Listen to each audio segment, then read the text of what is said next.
तुम अभी तक यहीं हो? मैं आपसे सिर्फ ये पूछना चाहती थी कि कल हम किस वक्त ये घर छोड़ेंगे। और आपने मुझसे वादा किया था कि आप मुझे इजाफी पैसे भी देंगे। मुझे सब पता है। तुम मेरी बीवी और बच्चों से कुछ ज्यादा ही घुल मिल गई हो।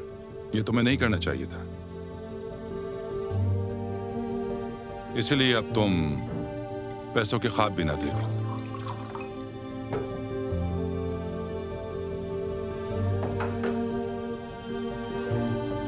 ठीक है। वैसे हमें काफी अरसा हो गया ना मिले हुए। याद दिलाऊं तुम्हें?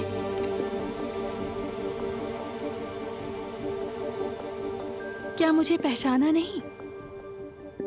तुमने ना सिर्फ मेरी जिंदगी जहन्नुम बनाई, बल्कि मेरी माँ भी तुम्हारी वजह से मरी। और फिर तुमने मुझे उस क्लिनिक में कैद कर दिया जहाँ मैं आहिस्ता आहिस्ता मर रही थी।